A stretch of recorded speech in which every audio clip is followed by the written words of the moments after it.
7/7, 9/11, their communications are everywhere. They're allowed to operate, do whatever they want. They attack, and then nobody gets in trouble. Dwight D. Eisenhower, if you want total security, go to prison. There you're fed, clothed, given medical care, and so on. The only thing lacking is freedom. And if you elaborate on that quote, prison's one of the most dangerous places to be, so then it's not safe either. The only way to be safe is independent, free and strong, armed and self-sufficient, and not putting up with gangs organizing against you. So, suspected parachuter lived with underwear bomber in Yemen. That's now being reported by AP, Reuters, you name it. The story's up on Infowars.com. Police chief investigating Charlie Hebdo attack reportedly commits suicide. Said to have killed himself while preparing report on the terror attack. Boy, does anybody believe that? Helric Ferdu, 45, was found dead in his office after allegedly killing himself with his service weapon while writing a report on the terror attack, and his death was largely ignored by the mainstream media. He handled all the local stuff and what really happened. Well, dead men tell no tales, Because the word is they're holding a bunch of the hostages still, trying to get them debriefed because they heard some stuff they weren't supposed to hear. From the little wannabe jihadis that started to figure something out. Both brothers behind Paris attack had weapons training in Yemen. Remember that? Reuters. Now, before I go any further, let's just go to the clips here. This is Colonel Schaefer, the expert on Al-Qaeda, who was constantly stopped from taking them out in Afghanistan over a 5-year operation.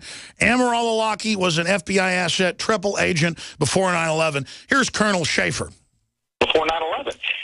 Alex, frankly, you know, that's one of the things that no one wanted to come out, that this guy had been a double, triple agent, and they were actually working with him, with the FBI. Colonel, I'm sorry to interrupt, but your phone cut out during that key point. Go back a minute ago, back to the beginning of Awlaki. Start over. Awlaki was actually an asset of the FBI before 9/11. So, frankly, Alex, one of the things this administration was doing on behalf of all administrations was covering their tracks. Anwar al-Awlaki had a documented relationship with the U.S. government and the Federal Bureau of Investigation proceeding. This is before 9/11. So what they were doing, Alex, was going back covering their tracks. But beyond that now. Okay, the full-hour interview is at Infowars.com. By the way, he got in trouble for that interview and threatened as well, but he keeps coming back on even though he gets threatened. And he still works for the CIA and the Pentagon. I'll just leave it at that, in a more classified area. Now, and again, he was the one that told us in congressional hearings. Well, actually, he didn't tell us. Other people told us, but he was on the show, and he said that it's much more than 65%, as they're saying, of the Syrian Free Syrian Army being Al-Qaeda. It's a lot higher. Then I talked to one of my other sources, and they said it's 95% is Al-Qaeda. They just changed the name, again, to confuse the public, to IS. Let's go to Flashback. This is Patrick F. Kennedy testimony from the Department of Transportation. Admits being forced to allow underwear bomber on flight by an unnamed U.S. agency, now named as the Central Intelligence Agency, confirming what our source, Kurt Haskell, said he saw 1.5 to 2 months before this was in Congress. Why didn't the consular officer not check the visa status of the Nigerian national at the time a second notice was sent? He did not do that, Mr. Chairman. I know he didn't do it, but why not? Because the second message was launched from another source. Well,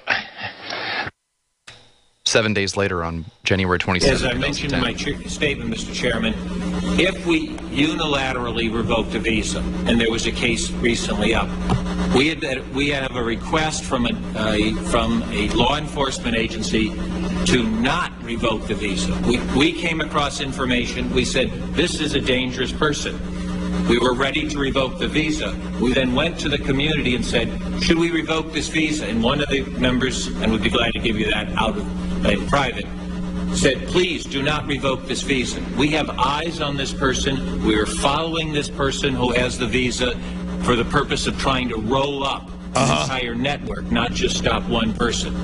So we will revoke the visa of any individual who is a threat to the United States. But we do take one preliminary step. we ask our law enforcement and intelligence community partners, do you have eyes on this person, and do you want us to let this person proceed under your surveillance so that you may potentially break a larger plot? And again, CJ was reading during a slate for radio listeners that says 7 days later when he was back to testify, the network is Anwar al-Awlaki that gets his marching orders from inside the federal government and NATO. And they always let the attacks take place and then cover them up. They give them weapons and arms and turn them loose against Syria and Libya and Egypt. That's what's happening. So they can then justify the police state takeover. And that's the big news here, ladies and gentlemen. And I know most of you as an audience have researched this yourself. You know it's true. Now we need to warn others and get this information out because, again, the target of all this, they're not going to close the borders. They're not going to stop all the radicals coming in. They're going to accelerate that. They're expanding all this to target us and didn't have the proper other identification, and they got them on the plane with a high-level security official. So, see, that's disinformation within disinformation. There's Kurt Nemo's story, dead French terrorist linked to Pentagon dinner guest Anwar al-Awlaki. Kurt wrote about that days ago. It's now in mainstream news today. But mainstream news is like, oh my gosh, Anwar al-Awlaki, he's so incredibly frightening. Oh, the terrorists are connected to Al-Qaeda, but not ISIS. ISIS is the new name of the army that the West has been funding, that is creating its own Islamic State with Al-Qaeda doctrine. And I know I've hammered this. It's admitted that that's the case. It's just so frustrating. Lord Monckton is joining us to discuss the record cold temperatures all over the place. You've seen in the news, snowing in Hawaii, snowing in Florida, so cold, penguins are hiding in Antarctica, ice sheets getting record size. But Al Gore says pay him carbon taxes, and California has started it, whether the public likes it or not. That's all coming up for about 20 minutes with him. Then I'm going to shift gears into the terror attacks and the attacks by the EU on free speech. The EU and others have called for his arrest for denying global warming, as if it's Holocaust denial. See, first they try to pass laws saying you can't deny the Holocaust, and then next you can't deny global warming. Next you can't say you don't want your 6-year-old taught about how to have a sex change in public school. See how that works? You take away somebody's free speech to deny the Holocaust, whether you agree with that or not.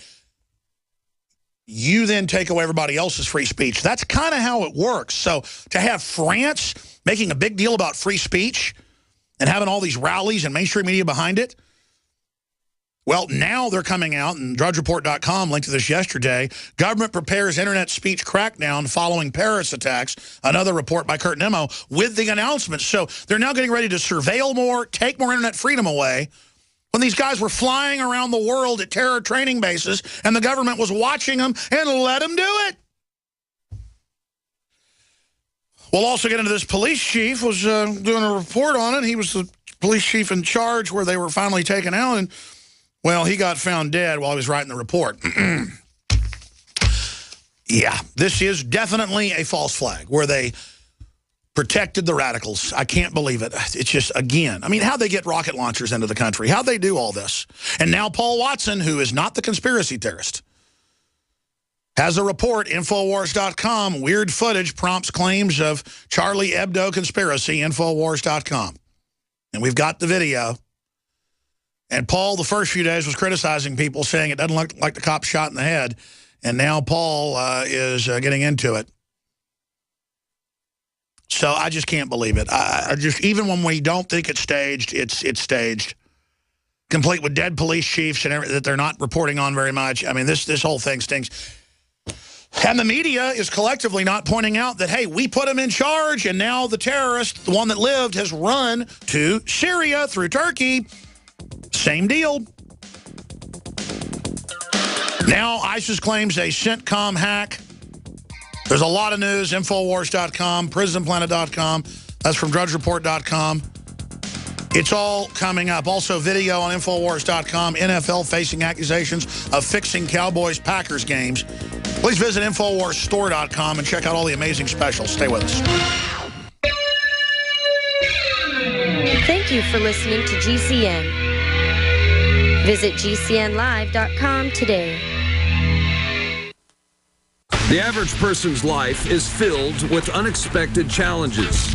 Unlock the energy it takes to defeat these daily beasts with super male or super female vitality, specifically designed to assist the body in regulating proper hormone balance to create superior vitality in males and females. Supercharge and conquer your world at InfoWarsLife.com or call 1-888-253-3139. The government's Department of Homeland Security is buying up loads of ammo. At the same time, they're restricting civilians' rights to own and purchase firearms. Can you put two and two together? Infidel Body Armor can stop every round, including hollow points and .308 sniper rounds, is reasonably priced and fully legal. But for how long? Go to InfidelBodyArmor.com, spelled INFIDEL bodyarmor.com. Infidel Body Armor. Just won't quit. You're listening to The Alex Jones Show.